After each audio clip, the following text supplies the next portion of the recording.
Chers amis démocrates africains, peuple du monde entier, nous sommes dans la soirée du 7 juillet 2019. Nous sommes ici à Toronto, au Canada.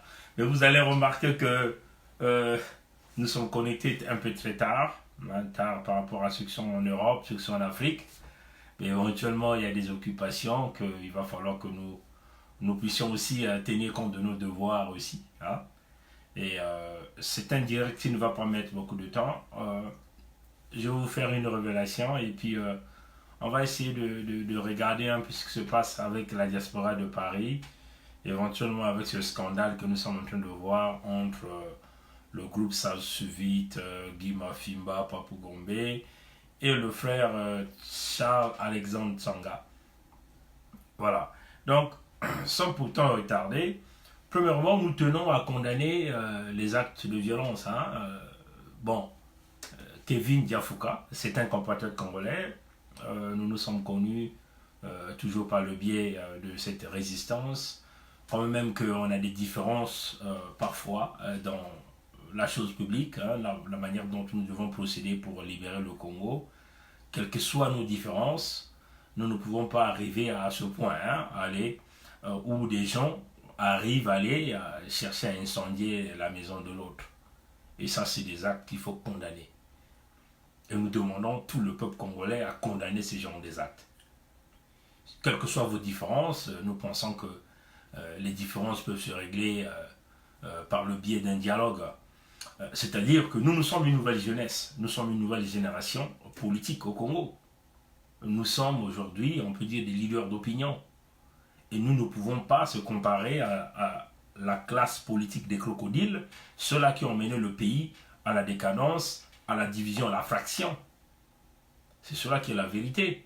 Donc nous devons être ceux-là qui vont essayer de laisser à ceux qui viendront après nous une nouvelle vision du Congo, qui est le Congo de l'unité, le Congo de joie, quels que soient les différents politiques. Ça ne peut pas se régler par un terrain de coups de poing ou un terrain de violence. Bon, nous nous encourageons énormément, M. Kevin Diafouka, de porter plainte et de ne pas pardonner ces genres d'actes. Nous sommes dans le principe de la tolérance zéro. Quand vous avez des gens qui quittent chez eux pour venir chercher à incendier un bien d'un compatriote, c'est ce qu'on appelle la sorcellerie, c'est le mauvais cœur. Et ça sont des actes de criminalité. Et on ne peut pas laisser des actes comme ça impunis, puisque nous prônons le principe de la tolérance zéro. Donc, il n'est pas question de dire que, oui, celui qui a commis les actes, c'est un Congolais, il faut pardonner. Non. Monsieur Kevin, allez jusqu'au bout, démontrer un peu à ces barbares, ceux-là qui se comportent de cette façon, que nous sommes dans des pays de droit, où le droit doit se dire, où la justice fait convenablement son travail, où la police est là éventuellement pour protéger les plus faibles. Donc, si lui, on parle de Bakwa, puisque c'est ce que Kevin Diafouka a dit, bon, en entendant qu'il y ait des enquêtes policières pour pouvoir confirmer cela, peu importe, que ce soit Bakwa, que ce soit n'importe qui, celui qui a commis ce genre d'acte, il doit répondre de ses actes. Hein? C'est ça la réalité. L'animosité, si vous voulez le faire, allez-y à Oyo, allez-y chez Sassou, mais en Occident, la justice fera le travail, la police fera le travail, et vous ne serez jamais pardonné de vos actes de criminalité que vous êtes en train de faire. Oui, c'est cela. Si vous n'arrivez pas à acheter la maison, à acheter un bien, bon alors ça ne sert pas d'aller brûler, parce que ça c'est vraiment c'est le banditisme, c'est le voyoutisme, et ça c'est des actes qui ne passeront pas dans le nouveau Congo que nous sommes en train de prôner, le Congo dont nous sommes en train d'attendre le nouveau président, comme nous l'a dit notre frère ici, Youssou Bond. Voilà. Démocrate africain, peuple du monde entier,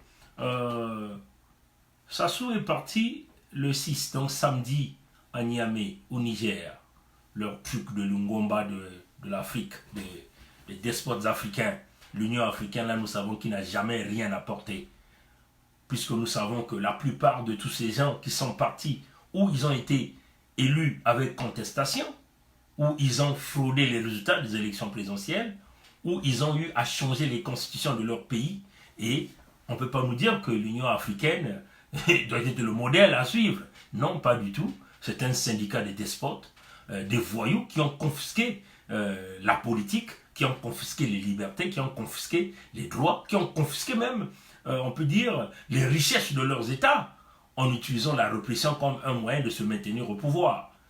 Donc, voilà pourquoi vous avez vu Sassou Nguesso, qui est déjà quasiment à son 8e ou son 10e voyage en 2 mois. En 2 mois. On peut compter ce qui me vient dans la tête. Sassou est parti au Sénégal à la période d'investiture de Macky Sall. Là encore, c'était à des coups de milliards, coups de millions, quasiment milliards de francs CFA.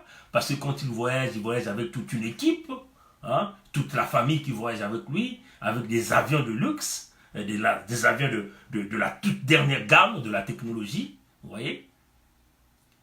Et après l'investiture de Macky Sall, il est parti au Rwanda pour l'anniversaire du génocide rwandais. Vous voyez, ça nous semble déjà 2 voyages, vous voyez, chers amis.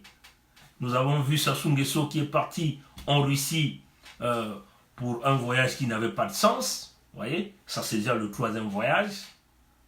Et quand il est revenu, il est parti en République démocratique du Congo, toujours avec toute une kyriade des gens autour de lui. Ça c'est déjà le 4e voyage, vous voyez, chers amis.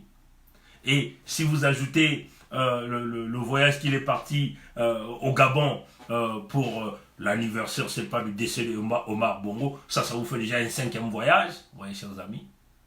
Et vous ajoutez la cérémonie d'investiture du président Buhari du Nigeria, là encore ça c'est le 6e voyage, vous voyez, chers amis. Nous sommes là en train de compter. Et si nous ajoutons que quand il est parti en Russie, il a bifurqué par l'Italie et les pays arabes, vous voyez qu'on peut compter ça sur le 7e voyage, chers amis. Et vous le voyez encore, l'homme là qui se débarque, il est là en train de partir à Niamey, toujours avec des avions de luxe, l'argent sur le contribuable congolais, pendant que vous faites affaire à un pays qui est en état de crise. Là, nous avons déjà le 8e voyage de Sassou Nguesso en espace de 1 mois et demi. Et nous savons quand ce homme voyage, il voyage quasiment avec plus de 300 agents de sécurité, parce que Sassou se sent beaucoup plus en sécurité à l'extérieur qu'au Congo même. Vous voyez, chers amis. Et tout ça, c'est avec l'argent du contribuable congolais. Vous voyez que si vous faites affaire à un homme qui a un cerveau qui réfléchit, qui dit que le pays est en crise, il y a un certain nombre de voyages qu'on ne peut pas se permettre de faire. Mais Sassou s'en fout de l'argent du Congo parce que c'est l'argent du Congo appartient à son père Poro Poro ou à sa maman Moebara. Donc l'argent du Congo lui appartient. Il peut se permettre de dépenser à coups de multimilliards pendant que les propriétaires d'argent, c'est-à-dire le contribuable congolais, demeurent totalement souffrants, où les salaires ne sont pas payés, les bourses ne sont pas payées, les pensions ne sont pas payées. Mais l'homme s'en fout, il paye des per diem, des commissions, des équipes de sécurité, des hôtels, la bonne nourriture, des avions de haute qualité avec l'argent du contribuable congolais. Il s'en fout. Et vous ne verrez pas ce genre de comportement. Même un président américain, regardez, ne voyage pas comme ce que fait le despote Sassou. Ne voyage pas de cette façon. Ça, c'est ce qu'on appelle de l'abus pur et simple de l'argent du contribuable congolais. Vous voyez, chers amis. C'est cela. Quand on a un cerveau, on réfléchit. Voilà que l'homme s'est encore débarqué. Il s'est embarqué au Congo-Brazzaville ce samedi, donc hier. Il est parti au Niger, à Niamey, pour un sommet encore de l'Union africaine. Mais nos sources sur place nous disent que, puisque nous savons que l'objectif du voyage de Sassou, c'est d'aller chercher les selfies. Parce que Sassou n'a plus rien à porter, ou les gens n'ont plus rien à gagner de ce type. Sinon, profiter de son argent, parce qu'il croit que l'argent du Congo lui appartient.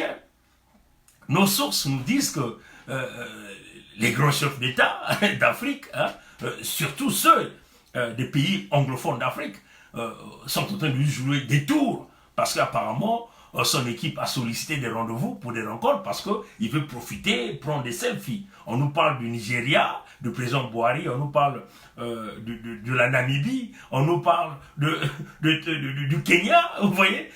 Donc, son équipe a sollicité, en tout cas, ces chefs d'État-là, à la dernière minute, après les informations qu'ils nous ont apportées, ont dit non, ils n'ont pas voulu tenir un tête-à-tête avec lui. En moins que s'il a fait du forcing, comme nous savons Sassou, c'est une machine à manipulation. Il doit tout acheter par la corruption. En moins qu'à la dernière minute, hein, qu'il puisse rattraper quelques rendez-vous, hein, à Niamey. Mais sinon, Sassou était très mal vu parce que vous voyez que la mentalité, hein, même des pays d'Afrique anglophones, hein, sont totalement différents des pays d'Afrique francophone. Parce que les anglophones regardent le côté business. Regardez par exemple le Kenya. Aujourd'hui, on peut dire que 99% des Kenyans sont connectés sur l'Internet à haute vitesse. Ouais, chers amis. Et le business, le monde du business se développe très vite dans le monde anglophone. Regardez même leurs conditions des universités, totalement différentes des conditions des universités dans les pays francophones d'Afrique francophone. Ouais, chers amis. Donc vous voyez déjà que sur ce point de vue, les mentalités sont complètement différentes. Voilà pourquoi ces chefs d'État-là, d'Afrique, des pays anglophones, refusent même de rencontrer Sassou. Il dit, mais ce type-là va nous apporter quoi? Ah ouais, chers amis. Parce que le pays comme la Namibie, on pense beaucoup plus à développer leur système économique. Oui, chers amis. Donc, Sassou qui demeure le mauvais exemple, même le président angolais, on nous dit, d'après nos sources, en moins qu'il ait changé à la dernière minute, mais en tout cas, il a dit non, qu'il ne le rencontre pas. Hein? Puisque nous connaissons déjà le fiasco qu'il a eu entre Ngakoso, le ministre des Affaires étrangères, qu'il a envoyé à Luanda pour chercher à aller rencontrer le président Lorenzo. Et le président, et Sassou voulait donc le rencontrer aujourd'hui à Niamey. Le gars a dit non, je ne te rencontre pas. Au moins que Sassou trouve une opportunité dans le couloir, comme nous savons, comme il est l'homme qui colle au pantalon, qui colle aux gens, il peut s'infiltrer là et puis ses équipes prennent la photo, le selfie dont il cherchait. Oui, chers amis. En tout cas, ça c'est ce que nous a été rapporté. En tout cas, il n'est pas la bienvenue, hein, parce que les gens connaissent que ce type-là ne vaut rien. Il a eu toute une chance. Plus de 10 ans de croissance positive avec des budgets exorbitants. Il a échoué, complètement échoué, de ramener le pays, de faire décoller le Congo d'une manière économique. Donc vous voyez que Sassou ne pourra jamais apporter la solution pour les problèmes du Congo. Parce que si en 10 ans, il a eu tous ces booms pétroliers, avec le surplus budgétaire, il n'a rien foutu. Vous pouvez lui donner de l'argent partant du Congo jusqu'aux États-Unis, de l'argent partant sur Terre jusqu'aux stratosphères. Il va vous ramener le Congo dans une banqueroute dans quelques mois. C'est ça qui est la vérité. Donc, c'est ce que nous sommes en train de dire au peuple congolais. Sassou n'est plus la solution. Bon, ce qui est plus important, chers amis, avant qu'il ne parte à Niamey, donc il est parti le 6, donc samedi, et donc le 3, donc c'était mercredi. Sassou a signé un décret dans lequel il portait encore l'honneur à tous les généraux Mossi, hein, à tous les Mossi d'Oyo ou de sa contrée qui supportent son pouvoir. Mais ce décret qu'il a signé là, ça signifie quoi? Bon, nous allons d'abord aller regarder ce décret avec vous. Comme nous sommes dans le baie vitré, tout le monde voit tout le monde écoute tout le monde parle à tout le monde, et nous sommes le baie vitré, nous parlons avec preuve à l'appui. Donc, permettez-nous simplement de tourner la caméra et de vous montrer ce décret. Comme vous le voyez, démocrate africain, peuple du monde entier, le décret, c'est le décret du 3 juillet 2019, donc le mercredi passé, portant décoration à titre exceptionnel dans l'ordre de mérite sportif. Vous le voyez ici, c'est Sassou qui se croit le président de la République du Congo. Vous le voyez, il cite tous ces décrets. Et nous allons simplement le lire pour que tout le monde soit à la même page. Vu la constitution de Sassou Nguesso, cette constitution que le peuple congolais avait refusée, vu le décret numéro 86-903 du 6 août 1986, tel que modifié par le décret numéro 2010-335 du 14 juin 2010, désignant le président de la République en qualité de grand maître des ordres nationaux et fixant les modalités exceptionnelles d'attribution de la dignité du Grand Croix. on va continuer à lire.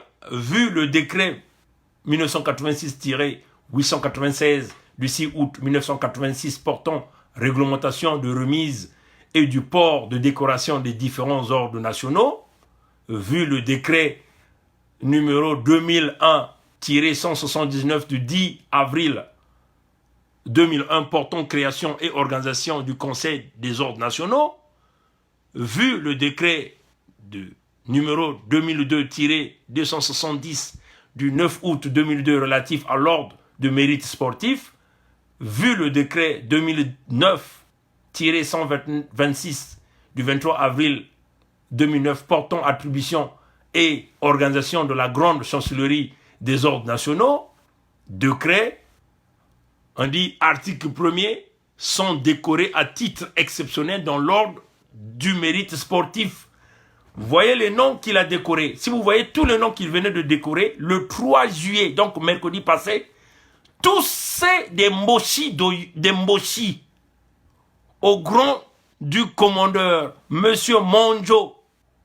Qui est Monjo? C'est le ministre de la Défense de Sassou Nguesso. Monjo Richard Char. Monsieur Mboulou Raymond Zéphirin, le ministre de Sassou des Affaires étrangères.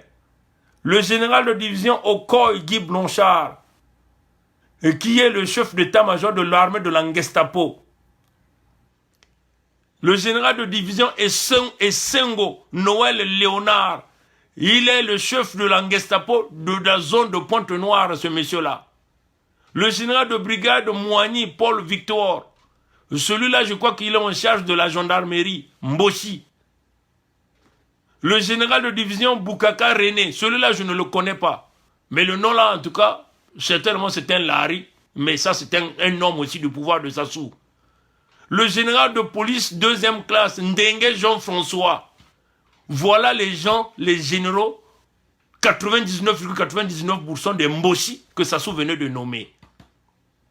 Il venait de les décorer ce 3 juillet, mercredi passé, avant son voyage de Niamey. Mais vous devez vous poser la question, pourquoi Sassou venait de décorer tous ces gens-là? Parce que tous ces gens-là font partie des services secrets de Sassou. Le système militaire, le système policier, le système de la gendarmerie au Congo-Brazzaville. Pourquoi Sassou va donc décorer tous ces gens-là pendant nous sommes quasiment à la veille de la décision du conseil d'administration du FMI. Nous allons continuer à voir encore les quelques noms que Sassou venait de décorer. Au grade d'officier, ceux-là ont été décorés au grade d'officier. Colonel Nguesso Edgar, donc ça c'est le neveu de Sassou. Colonel Nguesso Edgar, que Sassou venait de décorer. Lui aussi Mboshi. Le capitaine de vaisseau, Nganongo René, lui aussi c'est un Mboshi, ça c'est certain. Commissaire colonel Ngavala Albert Steve, celui-là aussi a été décoré. Mes chers amis, tous ces noms-là rentrent déjà dans la liste des sanctions que nous avons déjà mises en place, parce que ce sont les gens qui représentent la répression au sein du Congo-Brazzaville. Colonel Ombere Jean-Marie, lui aussi il a été décoré au grade d'officier par Sassou ce 3 juillet 2019. Ngoua Prince Armand, colonel, lui aussi a été décoré. Le colonel Moukili Antoine, lui aussi il a été décoré. Tout ce monde sont des Mboshi. Vous voyez, il est en train de décorer les Mboshi de sa contrée pour continuer à faire subir la répression au peuple congolais. Nous allons continuer à lire leurs noms. Commissaire colonel Niamenaï, David Etienne a aussi décoré. Lieutenant-colonel Ngenkou Bruno a été aussi décoré. Lieutenant-colonel Baka Ndengi Rock, lui aussi a été décoré. Nous allons continuer de voir les noms, parce que nous allons citer les noms de tout ce monde-là. Vous allez comprendre pourquoi, et nous allons vous expliquer pourquoi Sassou a décoré ce monde-là.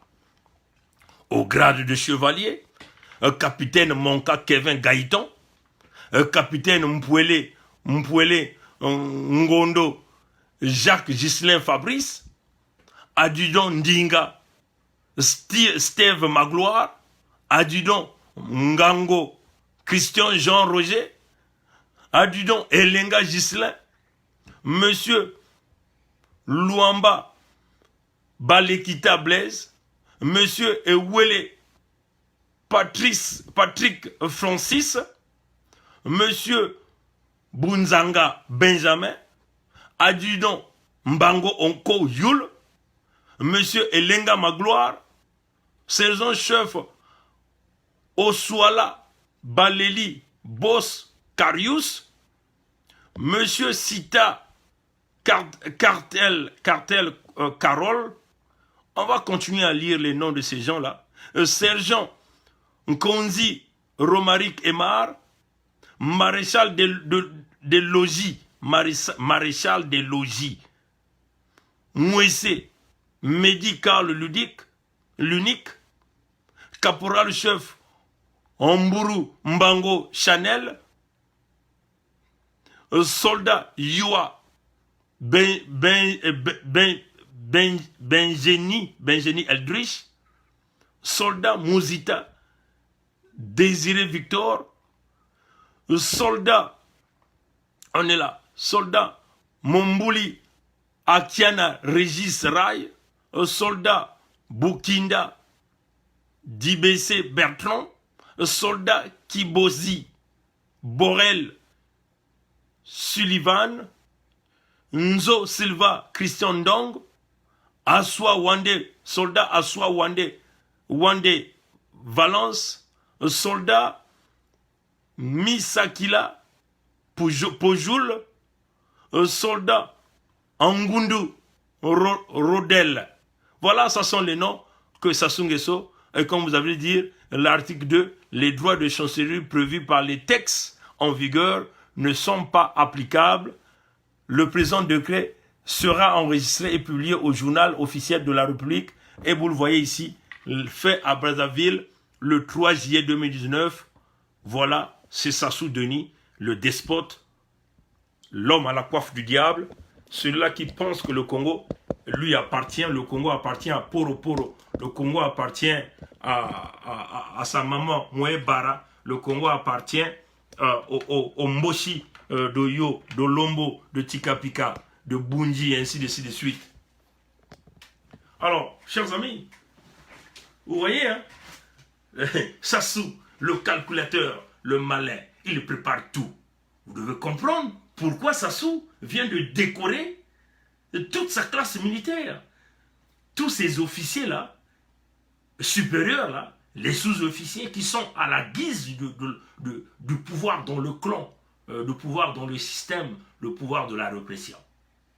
Mais nous sommes à la veille d'une décision du Conseil d'administration du Fonds monétaire international qui va arriver donc le jeudi prochain, qui est le 11 juillet. Et donc, Sassou, malin qu'il est, il sait qu'il est un voyage, il doit déjà mettre un peu la confiance au sein de ses troupes. Donc, avant qu'il parte à Niamey, il prépare déjà ses troupes à pouvoir rester, à garder le Congo dans la sécurité. Il nomme tous ces généraux-là. Hein, chers amis? Pointe-Noire est bouclée par Olosongo, Brazzaville, c'est Ndengue, et vous avez l'état-major, vous avez Okoy, un intellectuel militaire, mais qui a laissé son côté intellectuel. C'est curieux que, mais parce que l'intellectuel ne voit plus le côté intellectuel, il a vu l'ethnie. Voilà pourquoi il faut combattre l'ethnicité au Congo. C'est ça que nous sommes en train de combattre. Le Congo ne doit plus appartenir aux ethnies. Voilà un intellectuel formé dans des grandes écoles militaires de Saint-Cyr. Okoy, Blanchard, laisse le côté intellectuel pour aller protéger le clan, le pouvoir. Donc, les crimes commis par le clan, Okoy les supporte, le protège, et le Okoy est là. Voilà pourquoi il faut sévèrement punir les gens comme les Okoy, ceux-là qui ont fait le droit militaire, ceux-là qui ont fait l'éthique, la déontologie militaire. Il faut sévèrement punir des gens comme les Okoy Blanchard, jusqu'à même à sa 10e génération. C'est ça qui est la vérité. Hein. Donc, Sassou se prépare à aller à Niamey, il prépare les troupes, il les prépare déjà à une décoration. Ils sortent déjà le décret. Ils sont contents parce qu'il y a une manne qui va s'en suivre de toutes ces nominations-là. Il y a des privilèges qui vont s'en suivre de toutes ces nominations. Et puis, vous savez, il y a le Fonds monétaire international qui va décider. Il y a deux choses, on va vous le dire. Si jamais le Fonds monétaire international, le conseil d'administration dit non auprès de Sassou, à soutenir Sassou, ces gens-là que Sassou a nommés feront donc le sale boulot de Sassou, parce qu'il y a une reconnaissance là, auprès de Sassou. Quel serait donc le sale boulot? Parce qu'il y aura une grogne générale au sein de la population, comme au sein des troupes même de Sassou. Et donc, les gens qui vont se mettre à faire le sale boulot de Sassou, donc qui vont donc prendre cette responsabilité de buter les gens, d'éliminer les gens, d'aller chercher les gens même dans leur famille, de les massacrer à grande échelle, pour couvrir le pouvoir du chef, le Kani, le chef du clan du roi Sassou. Ce seraient donc tous ces gens que nous avons cités dans ce décret que Sassou venait de nommer. Éventuellement, ces gens-là seront donc dirigés par, en dehors de ces sous-officiers, ils seront donc dirigés par des officiers supérieurs qui vont donc coordonner toutes ces opérations. Parmi ces officiers supérieurs, vous avez Mondjon Richard Charles, qui est le ministre de la Défense du régime de Sassou. Vous avez Mboulou Raymond Zéphirin, il est le ministre de l'Intérieur de Sassou. Vous avez Okoy Guy Blanchard, qui est le chef d'état-major de la Gestapo. Vous avez Essongo Noël Léonard, il est le chef d'état-major de la zone du Kouilou et Pointe-Noire. Vous avez Moani Paul Victoire, qui est le responsable de la gendarmerie. Et vous avez Boukaka René, celui-là je ne sais pas de quoi réellement il s'en occupe.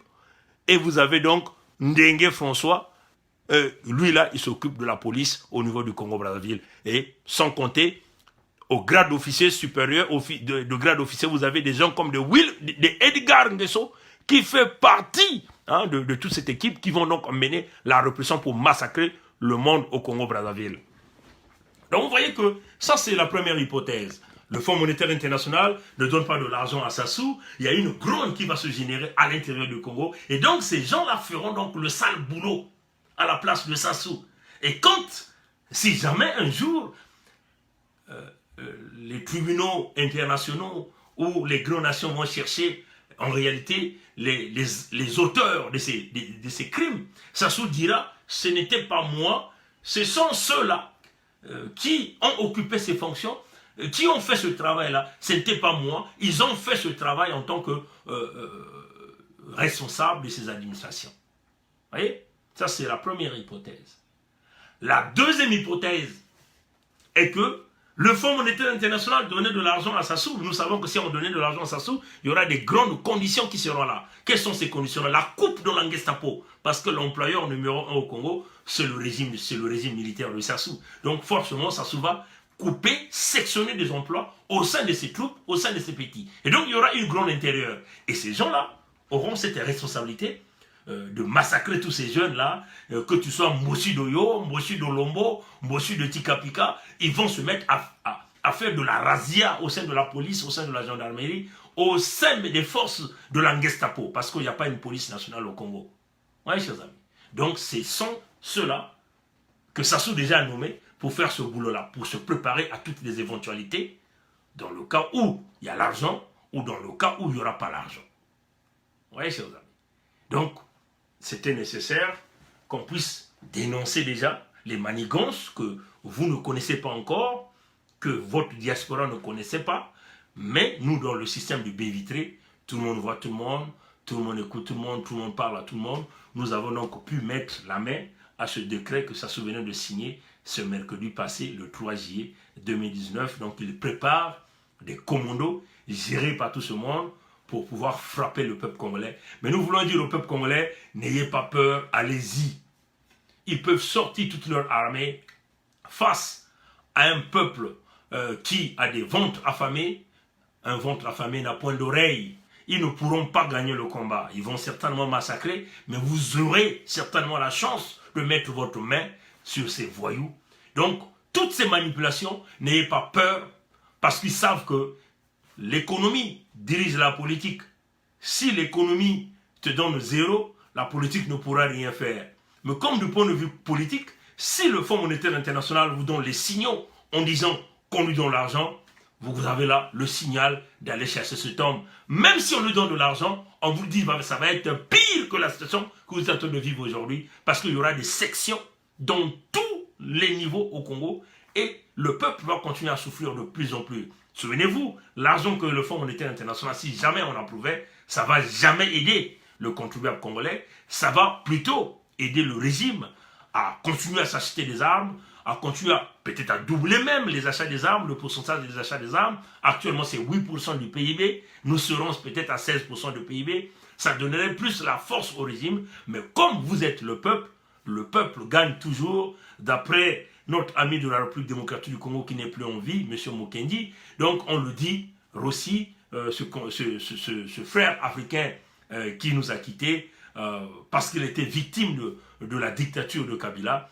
on le dit, le peuple gagne toujours, ne laissez pas ces brigands-là détruire notre Congo, il faut les chasser véritablement.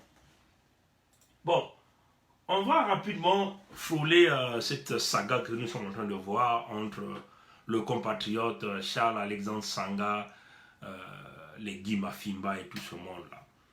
Bon, chers amis, vous pouviez essayer de regarder l'indignation de Charles-Alexandre Sanga, qui est une indignation logique, hein, chers amis, logique, parce que Charles-Alexandre Sanga a été consulté, hein, il était dans le rouage avec eux, avec les Guy Mafimba. Les révélations qu'il est venu faire, que par plusieurs fois il a donné la contribution. C'est d'ailleurs ce que nous avons toujours encouragé les Congolais à être un peu généreux, c'est-à-dire à partager un peu dans ceux-là qui sont dans la lutte, hein, parce que ça encourage un peu le monde à payer le carburant, à payer les tickets des avions, à payer les tickets de bus, ainsi de suite. Vous voyez, chers amis. Mais il faut que les gens soient réellement honnêtes. Hein, c'est-à-dire que quand vous faites ces demandes-là, surtout que si vous faites ces demandes-là aux gens, publiquement, ou encore clairement, en face à face, avec les compatriotes, il faut être honnête en faisant la demande. Hein, en faisant la demande. Il ne faut pas avoir des arrière-pensées derrière toute cette demande-là. Apparemment, dans les conversations téléphoniques que nous sommes en train de regarder, les communications écrites qui se sont passées entre le compatriote Charles-Alexandre Sanga, les Guy Mafimba, nous sommes en train de regarder qu'il n'y a pas eu une transparence. Hein? Il n'y a pas eu une transparence. Il me semble qu'il y a eu un problème. On a voulu utiliser un voyage pour pouvoir escroquer un certain nombre des amis. Hein? Et ça, c'est pas bien. Et nous dénonçons ce genre de pratique. Et encore, si vous voulez demander quelque chose à un ami, il faut véritablement expliquer le pourquoi, le but, et quelle serait la fin. Parce qu'apparemment, l'indignation de Charles-Alexandre Sanga, c'est que toutes les donations qu'il a eu à faire à ces individus, il n'était jamais question d'une quelconque candidature de ces individus-là au Congo-Brazzaville. Et surtout, une candidature pendant que le Congo n'est pas encore libéré. C'est ça l'indignation. Hein? Le Congo n'est pas encore libéré, on nous parle d'une candidature à une quelconque élection organisée par le même régime, et les atalakou de ce système-là, de Paris-là, nous font croire que le Congo va être sous tutelle des Nations Unies pour organiser une élection. Comment ils vont pousser les Nations Unies à mettre le Congo sous tutelle? Ça, c'est une question que vous devez vous poser. Vous n'avez pas le rapport de force militaire au Congo, vous n'avez pas le rapport de force dans le sens où il n'y a aucune sanction internationale contre ce même régime, c'est-à-dire clouer le régime financièrement, asphyxier le régime financièrement. Bon, nous savons qu'il y a un petit problème qui est là avec la France-Afrique, avec les CFA, mais ça c'est un autre problème. Hein. Quand nous voulons parler de l'asphyxie économique du régime Sassou, c'est-à-dire qu'on récupère la signature financière de Sassou, comme un peu les Américains sont en train de faire avec le Venezuela. C'est-à-dire que toutes les transactions du pétrole vénézuélien qui est vendu par le dollar américain et bloqué par le trésor public américain. Nous n'avons pas encore vu ça avec le régime Sassou. Mais vous n'avez pas ce genre de facteurs en place. Et vous voulez nous dire que vous allez aller à une élection, ça c'est d'après ce que cette dame est venue l'expliquer au cours d'un petit débat que nous avons eu, débat au cours duquel elle nous a traités d'idiots, hein, c'est-à-dire que nous ne comprenons pas le français, c'est-à-dire qu'elle est plus intellectuelle que nous, qu'elle communique mieux que nous. Vous voyez, chers amis. Et cette dame, éventuellement, c'est Sadio Morel Kanté. Vous voyez, chers amis. Et donc, chers amis, démocrates africains, peuple du monde entier, Guy Mafimba n'a pas été transparent. C'est cela, chers amis. Et dans le comportement congolais, les Congolais n'ont jamais eu le courage de se rétracter et de venir auprès des amis quand on se sent dans une situation de difficulté ou encore une situation d'erreur, de demander des excuses. On se croit supérieurement politique aux autres, supérieurement intellectuel aux autres. Et ça, cette façon de faire ne peut pas fonctionner dans le nouveau Congo que nous sommes. Voyez. Et donc, apparemment, quand nous essayons de lire, parce que nous avons essayé de sélectionner quelques communications hein, simplement pour montrer au peuple, parce qu'il ne va pas falloir qu'on dise les choses ici et que ceux-là qui ont l'habitude de nous suivre à YouTube ne savent pas ce qui se passe réellement sur les médias sociaux. Vous voyez. Donc là, vous aviez... bon, comme les messages sont un peu dispersés, mais on va quand même essayer de regarder quelques messages pour essayer de regarder. Parce que moi, quand j'essaie de regarder, apparemment, il y a même M. Obari, qui fut ancien ministre de la Justice au Congo, qui a intervenu, parce que Charles-Alexandre Sanga l'avait contacté. Charles-Alexandre Sanga avait posé ses inquiétudes, et nous pouvons essayer de regarder ici les quelques conversations qu'il a eues. Éventuellement ici, ça c'est, je crois que M. Ouabari qui écrivait, je crois, à Guy Mafimba, c'est ce que je vais essayer de lire. Bonjour, depuis hier, je suis contacté par Charles-Alexandre Sanga qui me demande de te joindre pour que tu repars un litige financier que vous avez tous les deux. Vous voyez, j'ai hésité, mais comme il menace de porter plainte contre toi, je te saisis pour que tu le contactes au fin d'examiner, et cela entre frères, à l'amiable. Tout est fragile entre nous aujourd'hui dans le difficile combat que nous menons. Voilà, donc plutôt que de fracturer le petit existence, il vaut mieux le consolider. Voilà, donc ça c'est ce que vous avez vu que Charles-Alexandre Sanga apparemment avait contacté M. Ouabari, a demandé à M. Ouabari d'intervenir pour essayer de trouver une solution parce qu'apparemment, il y avait des problèmes d'argent. Mais si nous essayons de regarder, on dit « Ok, merci monsieur le ministre, je laisse à la justice. » Voilà, donc ça c'est quelques communications. Je vais essayer de regarder le prochain. Il faut parler ici avec transparence parce que nous sommes en train de parler ici. Bon, vous essayez, ça c'est je crois que la conversation entre M. Ouabari et M. Charles-Alexandre Sanga. Je te comprends, combien d'argent devrait-il te rembourser pour que je puisse lui parler? Charles-Alexandre Sanga qui dit au moins 400 €. C'est beaucoup, ça c'est ce que M. Ouabari dit, c'est beaucoup. Gombe, pourtant, Gombe m'a pourtant dit qu'il allait en Argentine sur invitation et qu'il avait profité pour déclarer sa candidature. Et il m'a donné l'impression qu'il avait tout ce qu'il fallait, vous voyez, et donc que ça se passe entre nous, vous voyez, donc ça c'est ce que M. Ouabari disait ici. On va encore aller essayer de regarder, ça c'est quelques messages que moi j'ai enregistrés pour essayer de regarder, de comprendre ce qui s'est passé. Bonsoir Charles-Alexandre, bon ça c'est juste la communication, je crois qui précédait ce que nous venons de lire. Merci monsieur le ministre, c'est le bonheur, bonne nuit à vous. Bonjour, monsieur le ministre. Voilà, donc ça, c'est la conversation. J'ai un souci avec Guy Mafimba. Je vous demande d'intervenir pour éviter que cela ne transpire ou je le règle autrement.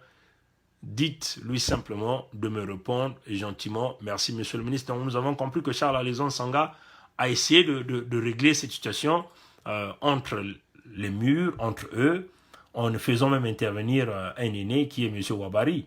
Mais on se rend compte ici qu'il y a un autre problème. Bon, on va essayer de lire. Monsieur le ministre, Mafimba, pour ses réunions politiques et ses stratégies personnelles, il a toujours eu besoin de ma contribution. Ce qui m'a dessus, c'est ce qu'il me demande, ma contribution au voyage de Ngombe aux États-Unis pour le combat contre Sassou. Alors qu'il allait pour faire sa déclaration de candidature, ce petit ne m'a pas dit un simple bonjour parce que trop au-dessus des autres, je demande à ce que Mafimba me rembourse tout ce que j'ai cotisé pour son combat. Voilà, sinon, il va me rembourser d'une manière ou d'une autre. Vous voyez, donc, vous voyez, c'est un peu c'est la conversation, c'est l'indignation parce que Charles Alexandre Sanga n'était pas informé que ce voyage, en réalité, c'était un voyage où Ngombe, M. Ngombe devait aller poser sa candidature. Donc, vous voyez que, et là, je crois que c'est Guy Mafimba qui avait répondu, bonsoir Guy, à partir du moment où je ne fais pas partie d'aucune de vos diverses stratégies avec Gombe et autres, mais je crois que ça c'est toujours M. Tsanga, à partir du moment où je ne fais d'aucune de vos diverses stratégies avec M. Gombe, avec Gombe et autres, vous n'aviez donc plus besoin de mon argent. Tu m'as demandé une contribution pour le voyage de Gombe aux États-Unis alors qu'il allait à Buenos Aires faire sa déclaration de candidature. Et j'en étais pas informé. Voilà, donc on peut dire ici c'est un bris de confiance, des stratégies qui se font, il y a des amis qui sont impliqués, mais on cache d'autres informations aux amis alors qu'ils font partie de ce groupe stratégique. Donc vous voyez que c'est ce côté complot que nous avons toujours dénoncé, que vous êtes dans les groupes, mais vous avez au sein du groupe, vous avez des groupes. C'est un peu le même système que ça souffrait. Au sein de la police, il a la police. Au sein de la milice, de la gendarmerie, il a la gendarmerie. Au sein de l'armée, il a une autre armée. Et ça, cette façon de faire, de trahir les amis, ça ne peut pas avancer le combat. La diaspora de Paris ne fait que vivre de trahison en trahison. Donc vous voyez toujours qu'au sein des groupes que vous constituez, vous avez des gens de la bonne volonté, comme Charles Alexandre Sanga, qui a toujours apparemment eu la volonté de donner ses petites contributions. Mais on lui cache plusieurs informations. Et voilà qu'il est indigné, il leur dit la vérité et l'affaire a chaviré après. Donc nous allons continuer de lire. Voilà. Lui qui n'a jamais été ami avec moi, qui ne m'a jamais dit n'offusque qu'un bonjour, n'offusque que bonjour, et qui se croit au-dessus, de tout le monde, je demande pur et simplement le remboursement de toutes mes contributions à tes réunions et les 100 € que je t'avais envoyés quand tu étais encore à Brazzaville, pour la simple raison que tu n'es jamais été sincère avec moi. Tu m'as dit que Gombe et toi étaient financés par des partenaires américains. Vous voyez que, voilà, là encore, ça c'est un autre problème. Cette affaire des partenaires américains, nous l'avons aussi entendu sur Gianna TV. Quand ils sont passés, ils ont parlé des partenaires américains, mais apparemment, il n'y a pas eu des partenaires américains. Vraisemblablement, il a eu besoin des contributions des compatriotes. Ce que nous ne condamnons pas, c'est-à-dire que supporter les amis, nous ne condamnons pas ça, mais c'est la manière à laquelle on demande ces cotisations. Il va falloir demander ces cotisations avec beaucoup plus de clarté. Donc, je vais encore essayer de lire. Il dit, bon, d'ici demain, ça va exploser. Bon, ça, je ne vais pas le lire. Ça, c'est un mot un peu dur, voilà, que tout le monde n'a pas envie d'entendre parler de ça. Ça ne peut plus rester entre nous. Il ne me répond pas. Et c'est un suprémaciste. Donc, vous voyez que Charles Alexandre Sanga l'a rédigé à Guy Mafimba et Guy Mafimba l'a complètement ignoré. Quand même qu'il a fait intervenir Monsieur Ouabari Mais Guy Mafimba a complètement ignoré ce compatriote qui faisait partie de leur noyau, qui a beaucoup contribué. Mais ce compatriote, certainement, en contactant ce compatriote pour essayer d'expliquer aux compatriotes quelles étaient les stratégies, peut-être que cette affaire, ce scandale-là ne pouvait pas aussi s'exploser sur les médias sociaux, comme nous savons. Mais on joue aux suprémacistes, c'est-à-dire que, oui, tu es un petit, tu es un nain. Bon, déjà, vous le voyez, du point de vue physique, hein, Charles-Alexandre Sanga était un handicapé. Vous voyez? Bon, est-ce que Charles-Alexandre Sanga s'est senti complètement vexé? On l'ignore. Simplement, certainement, Guy Mafimba le dit. Bon, de toute façon, vous êtes un handicapé, je n'ai rien à foutre de vous. Vous voyez? Et ça, c'est des choses qu'il faut dénoncer. Parce que pour les gens qui veulent être des leaders de demain, ils ne peuvent pas ignorer les communications d'un compatriote et surtout d'un collaborateur. Hein, dans leur conversation, ici, c'est des collaborateurs. Ils ont participé à plusieurs réunions. Toutefois qu'ils ont eu besoin des finances et de la contribution, le compatriote est toujours là. Le compatriote, Alexandre Sanga, est toujours dans leur réunion. Et quand une inquiétude s'est imposée, éventuellement avec la candidature de Papou Gombe, et les Mafimba, Guy Mafimba, ignore complètement ce compatriote. Et ça, c'est très dangereux, ce genre de comportement-là. Et quand les gens parlent, ben nous allons continuer d'évoluer pour essayer de regarder rapidement, parce que, pourquoi nous en parlons? Nous ne voulons pas que le Congo de demain soit dirigé par des gens qui ont des calculs machiavéliques au sein d'eux, des gens qui créent un gouvernement dans un gouvernement au Congo, une présidence dans une présidence, et nous voulons éviter ce genre d'individus au Congo, parce que nous ne voulons plus le Congo des comploteurs. Vous voyez, chers amis. Voilà. Donc là, je crois que ça, c'est M. Ouabaré qui le dit. Il dit ceci. Pourtant, sur Ziana, Ngombe a reconnu qu'il avait un financement américain. Avait-il encore besoin des cotisations? Il est venu chez moi pour m'informer du voyage en Argentine et de sa candidature. Nous avons déjeuné. Jamais il m'a parlé de cotisations. Donc vous voyez que l'affaire des cotisations ne part pas de Ngombe, mais de Guy Mafimba. Parce que ça, c'est l'inquiétude tenue par M. Ouabaré ici. Parce que pour M. Ouabaré, Ngombe est financé par des Américains. Mais Guy Mafimba cherche des cotisations. Et Ngombe n'a jamais parlé d'affaires de cotisations à Ouabaré. Donc Guy Mafimba est donc, on peut dire ici, l'individu au centre de collecte des fonds. Mais quand le compatriote Charles-Alexandre Sanga émet des inquiétudes et cherche à le contacter, il ignore complètement ses compatriotes, vous voyez, chers amis. C'est ce que nous sommes en train de dire ici, que nous, attention là, chers amis, on ne peut pas continuer d'évoluer des complots en complots, hein, c'est-à-dire qu'on crée des groupes, on est des collaborateurs, mais au sein des collaborateurs, il y a encore d'autres groupes qui se créent pour essayer de manipuler les autres, et ça c'est très, très dangereux. Voilà pourquoi nous ne voulons plus un Congo où, quelle que soit votre intelligence, hein, quel que soit votre rang, quelle que soit votre connaissance de la politique, comme l'a dit un certain nombre des amis ici, votre connaissance de la politique, non, nous ne pouvons plus accepter ce genre de comportement. Des gens qui manipulent l'opinion, ainsi de suite. Donc, et à la fin, je crois qu'il y avait un message de Guy Mafimba ici, d'après le WhatsApp. Je sollicite une petite contribution. Ça, c'est ce qu'il disait, je crois, à Charles-Alexandre Sanga. Andrea bouge en Amérique du Sud pour une grande rencontre au sommet. Donc ça, c'est les contributions qu'il était en train de consulter. On va donc prendre le tout dernier, selon leur conversation. Voilà, je sollicite une contribution pour les uns et les autres, pour son costume. Donc vous voyez que le costume de Ngombe a été acheté par les compatriotes, ce qui n'est pas mauvais, parce que nous savons que plusieurs, en France, nous avons vu qu'il y a un politicien qui a laissé la course à la candidature, hein, Fillon, hein, cette affaire de costume achetée par les despotes africains. Bon, Andrea bouge en Amérique du Sud pour une grande rencontre au sommet, merci. Pas de souci, ça c'est Charles-Alexandre. J'ai ma contribution, il faut qu'on se voie. Dis-moi quand, samedi alors. Voilà, donc on continue. Donc vous voyez que...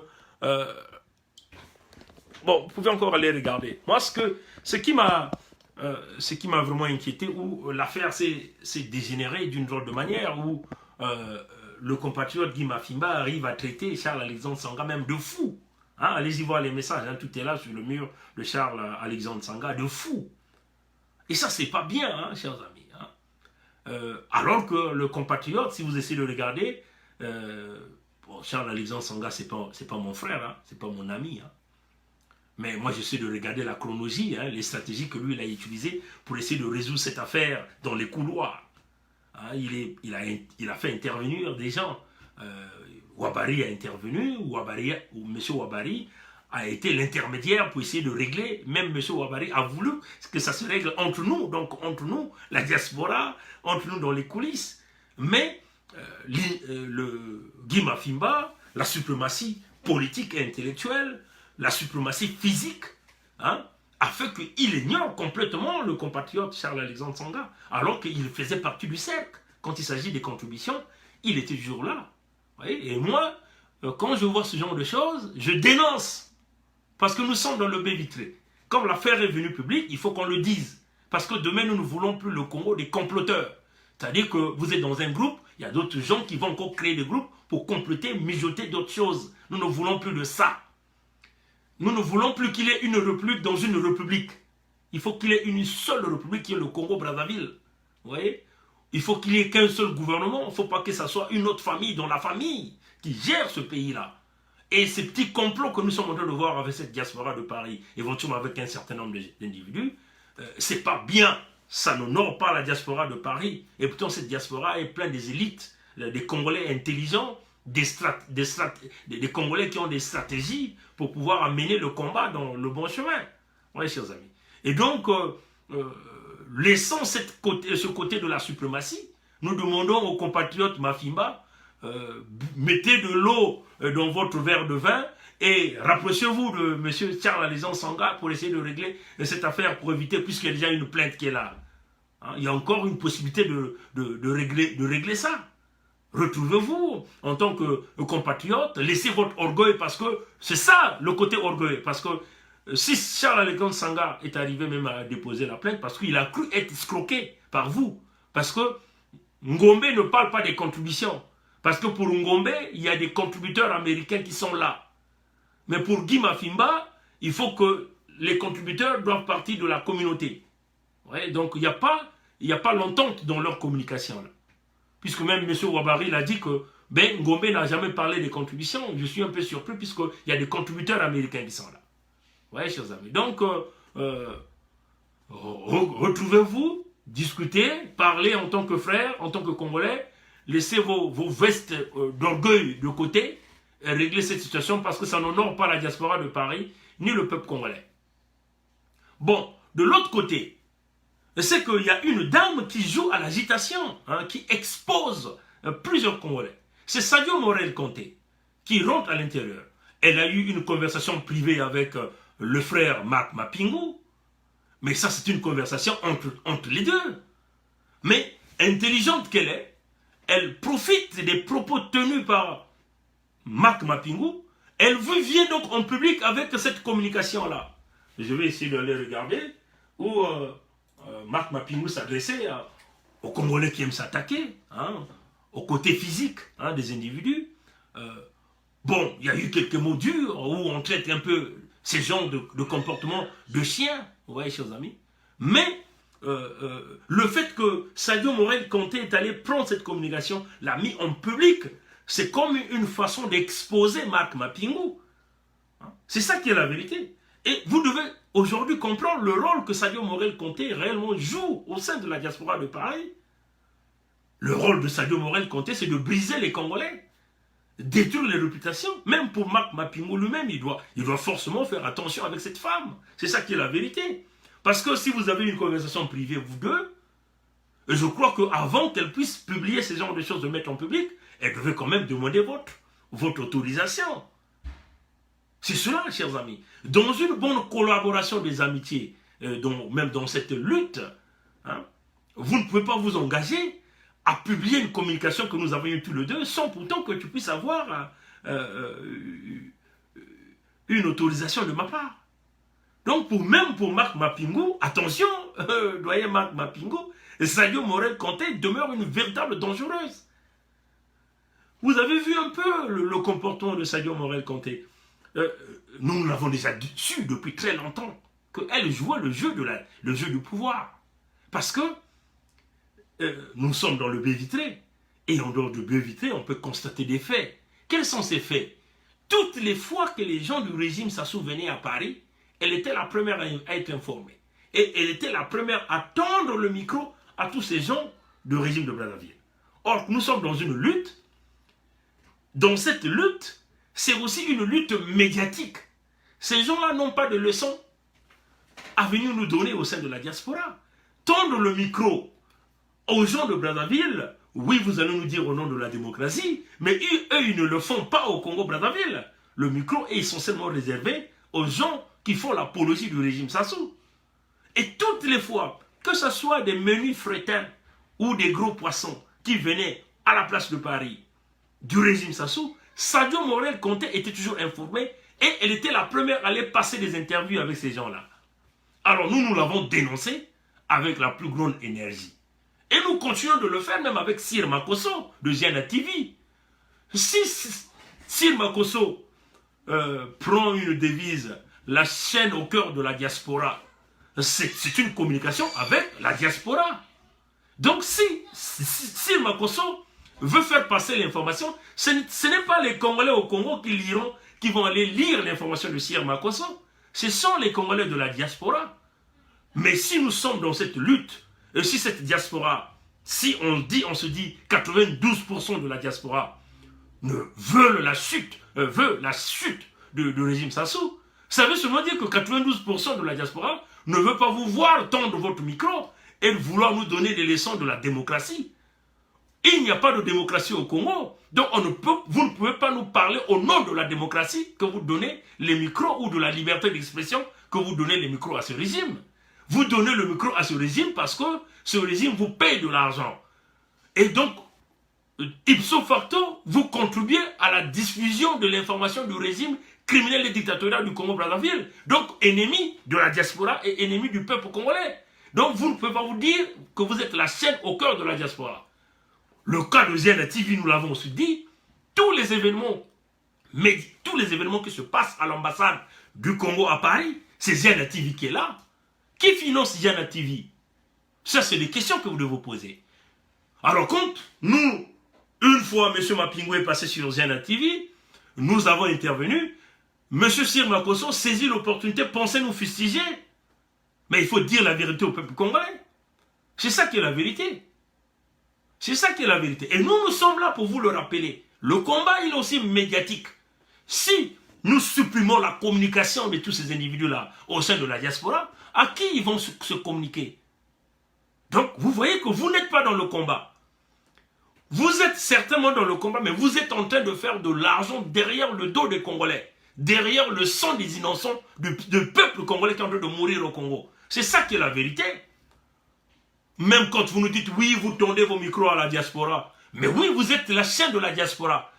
C'est bien le devoir que vous devez faire, votre rôle de contribuer à propager le message de la diaspora et non le message du régime criminel et dictatorial du Congo-Brazzaville, le régime qui a mené le Congo dans une banqueroute, dans une apocalypse, de l'apocalypse économique, dans l'armageddon de l'armageddon économique. Et nous allons toujours continuer à dénoncer le comportement de Sir Makosso, le comportement de Sadio Morel Conté dans tous les jeux qu'elle joue, pour soit mettre les Congolais entre eux en contradiction. Je mérite dire à Sadio Morel Conté, qui est venu me dire, ce Jean Lewis, que oui, vous ne comprenez pas, vous êtes certainement, vous voulez dire, je suis idiot, je ne comprends pas le français. C'est normal que je ne comprends pas le français. Le français, c'est pas ma langue d'origine. Hein. On m'a imposé le français chez moi au Congo. Oui, j'ai une langue. Je suis Babembe, donc ma langue est Babembe. Oui, mais ne nous dites pas que vous êtes plus intelligente, parce que nous devons aussi savoir où est-ce que vous avez fait vos études de communication. Vous avez étudié dans quelle université, dans quel pays. Je vais dire à Sadio Morel Conté, je suis Bernard Pongi, je suis né au Congo-Brazzaville, de père et de mère Babembe. Et toutes mes traces peuvent être retracées au Congo-Brazzaville. Vous voyez? Du point de vue scolaire, mon père a travaillé à Ouando, mon père a travaillé à Sibiti, mon père a travaillé en Kaï, mon père a travaillé un peu partout au Congo-Brazzaville. Donc, j'ai fait un peu toutes ces localités au Congo. Donc, il y a des gens qui peuvent me retracer. Mon identité, mon parcours, même le parcours scolaire de tous les lycées, lycée Chaminade, la faculté des sciences, l'école nationale supérieure polytechnique, les emplois que j'ai travaillé de Ali Congo à Jessman Technologie Internationale, de Aéroservice jusqu'à Soulumberger. Vous voyez? Donc, je suis connu dans tous ces environnements.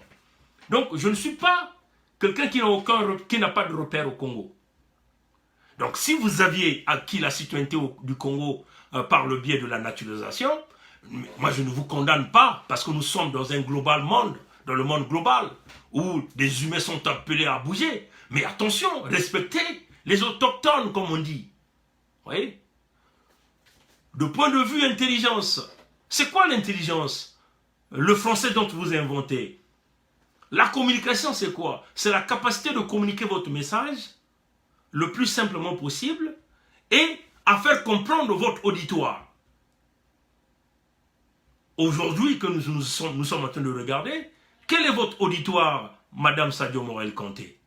Si ce n'est que passer par des coups bas au sein de la diaspora, essayer de briser les Congolais, mettre les Congolais en porte-à-faux, même à vouloir exposer Marc Mapingou pour que les Congolais pensent que Mapingou est dans le système Sassou. Mais à ce jour, je ne sais pas. Parce que quand j'essaie de regarder les discours de Mapingou, tout me dit que Mapingou continue à résister contre le régime de Sassou. Donc quand tu viens avec une publication que Mapingou traite le comportement, mais en réalité, le comportement de chien que Mapingou parle, mais c'est réellement le comportement de Sadio Morel-Kanté. C'est ça la réalité. Donc, quand tu publies ces genres de communication, tu veux mettre Mapingou en porte-à-faux avec tous les Congolais de la diaspora. Donc ça, c'est pas normal. Vous voyez? Donc, on veut dire à Sadio Morel-Kanté, de point de vue intellectuel, je crois que vous et nous, il n'y a pas de niveau. Hein? Nous avons eu à faire de grandes études dans ces pays, et en anglais, on ne l'a pas fait en français. Vous voyez? Et l'anglais n'est non plus ma langue. Donc, du point de vue communication, vous êtes complètement rejeté au sein de la diaspora d'une manière générale. C'est ça qui est la vérité. Voilà, donc, c'est cela. Donc, il faut le dire, Sadio Morel-Kanté, nous ne sommes pas là. Déjà, même le débat que nous avons vu, vous avez vu que, pour ceux qui ont suivi ce débat sur Jean Lewis, elle est venue pour simplement, en réalité, pour créer des problèmes. C'est ce que nous voulons dire.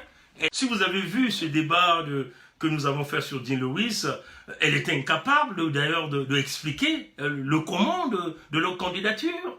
Tout ce qu'elle voulait, elle voulait forcer les Congolais à avaler une pilule qui ne passera pas. Parce que vous savez que vous ne pouvez pas aller à une élection avec le régime Sassou. Sinon, ça serait simplement légitimer le pouvoir de Sassou. C'est ça qui est la vérité. Mettre le Congo sous tutelle des Nations Unies, comment? Pour mettre le Congo sous tutelle des Nations Unies, il faut que vous puissiez, premièrement, créer l'équilibre de forces militaires au Congo. Que le Congo se classe, se brûle complètement. C'est là où vous allez voir les grandes nations venir intervenir. Et c'est là où peut-être qu'on peut parler de mettre le Congo sous tutelle. Pour le moment, ça ne peut jamais arriver. Vous voyez? Donc quand déjà, elle a des difficultés pour débattre, c'est ça qui est la vérité. Elle pense qu'elle est spécialiste des débats.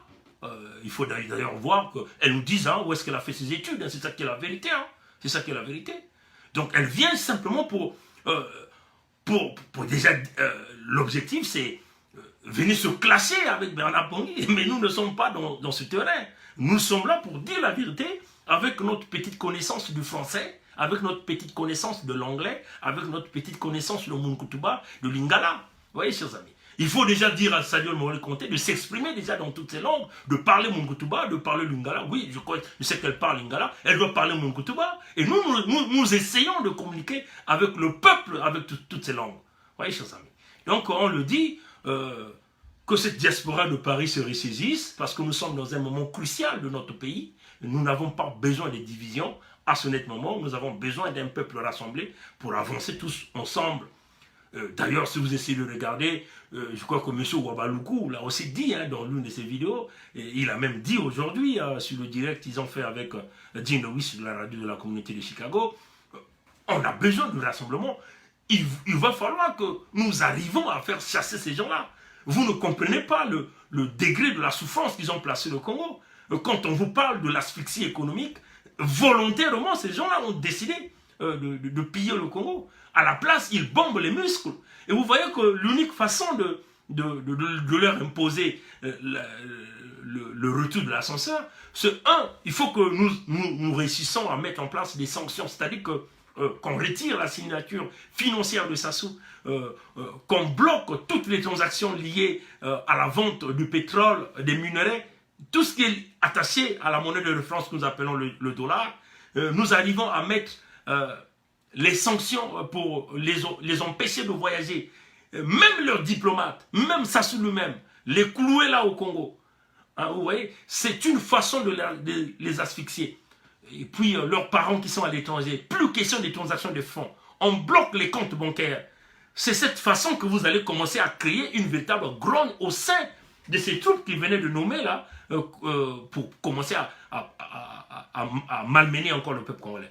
Donc si nous n'arrivons pas à ça, mais pour arriver à ça, il faut que nous soyons tous unis, nous parlons tous d'une seule voix. Ça c'est le chemin de non-violence, légitime et légal pour pouvoir le faire.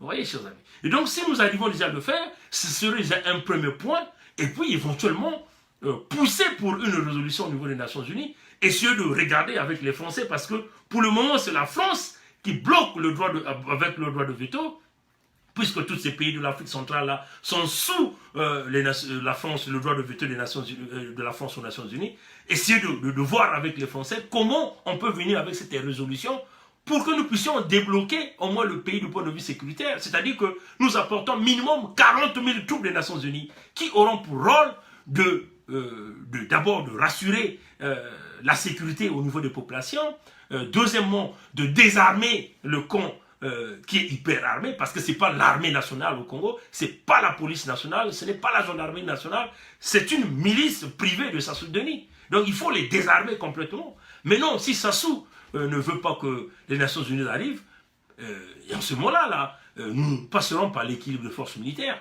Et ça, c'est des chemins légitimes et légaux qu'on peut utiliser, que nous travaillons tous ensemble au même moment, au lieu de nous tirer des boules puantes, jouer à la suprématie alors que rien ne se fait sur le terrain, jouer aux plus grands politiciens de la place de Paris, alors nos peuples continuent de souffrir au Congo. Voilà, c'est ce que nous sommes en train de demander. Voilà, donc, chers amis démocrates africains, il était nécessaire de parler de cette affaire et d'essayer de parler aux amis de Paris. Laissons les égos. Le Congo d'abord. Ce n'est pas le Congo dans le Congo. Ce n'est pas la présidence dans la présidence ou l'armée dans l'armée. Ça serait les mêmes techniques que ça sous. Donc, jetons nos vestes, hein, parlons franc. Hein, on a un problème, on le dit d'une manière claire comme nous on le fait. Ça va générer de la colère, de la haine, mais après, à un certain moment, quand les gens vont reculer, vont regarder, vont dire, mais en réalité, c'est ça qui est la vérité. Voilà, donc, travaillons pour le Congo, on avance ensemble, et puis on va essayer de regarder, et surtout encore, nous allons avoir beaucoup plus de chance, hein, beaucoup plus de chance aussi, et si le Fonds monétaire international ne puisse pas signer un accord avec Sassou, ça sera encore une bataille de plus, hein. Ça sera encore des munitions que nous allons avoir dans cette lutte pour continuer à pousser notre peuple à comprendre qu'il est temps qu'on se lève pour chasser ces gens, sinon il n'y a pas d'issue. Mais vous le savez, même si Sassou a augmenté les enchères de la corruption, hein, pour que tout le monde puisse trouver sa part, hein, dans ce contrat FMI. Voilà pourquoi le régime de Sassou a déjà publicité la victoire avant la date du 11. Parce qu'ils ont augmenté les enchères, ils sont convaincus que, comme nous vivons un monde financier mouillé par la corruption, Sassou pense qu'il va réussir encore le même coup de 2010, ce qu'il a fait avec les Yaya Moussa, les Dominique Strauss-Kahn, les Nicolas Sarkozy, hein, vous voyez. Donc c'est ça ce que Sassou veut. Il a doublé les enchères, pensant qu'il va réussir, mais attendons de voir, comme on le dit au peuple congolais, ne chantez pas victoire, parce que même si on vous donne cet argent, ça sera le pire qui va vous arriver, ça sera de plus en plus difficile. Nous voulons dire au peuple congolais, si Sassou donne au FMI ou il ne donne pas l'argent au FMI, et si le FMI donne l'argent à Sassou ou pas, nous devons tout faire pour toujours chasser ces gens-là du pouvoir, parce qu'ils ne seront jamais la solution. Si on donne l'argent à Sassou, ce n'est pas l'argent qui va servir pour le peuple. Tous les exemples l'ont démontré. Plus de 10 ans de croissance positive, avec d'énormes revenus, nous en sommes là dans une banqueroute. Que Dieu nous garde, que Dieu nous bénisse. Le dimanche prochain, on va revenir sur, on va traiter le problème de la SECNA.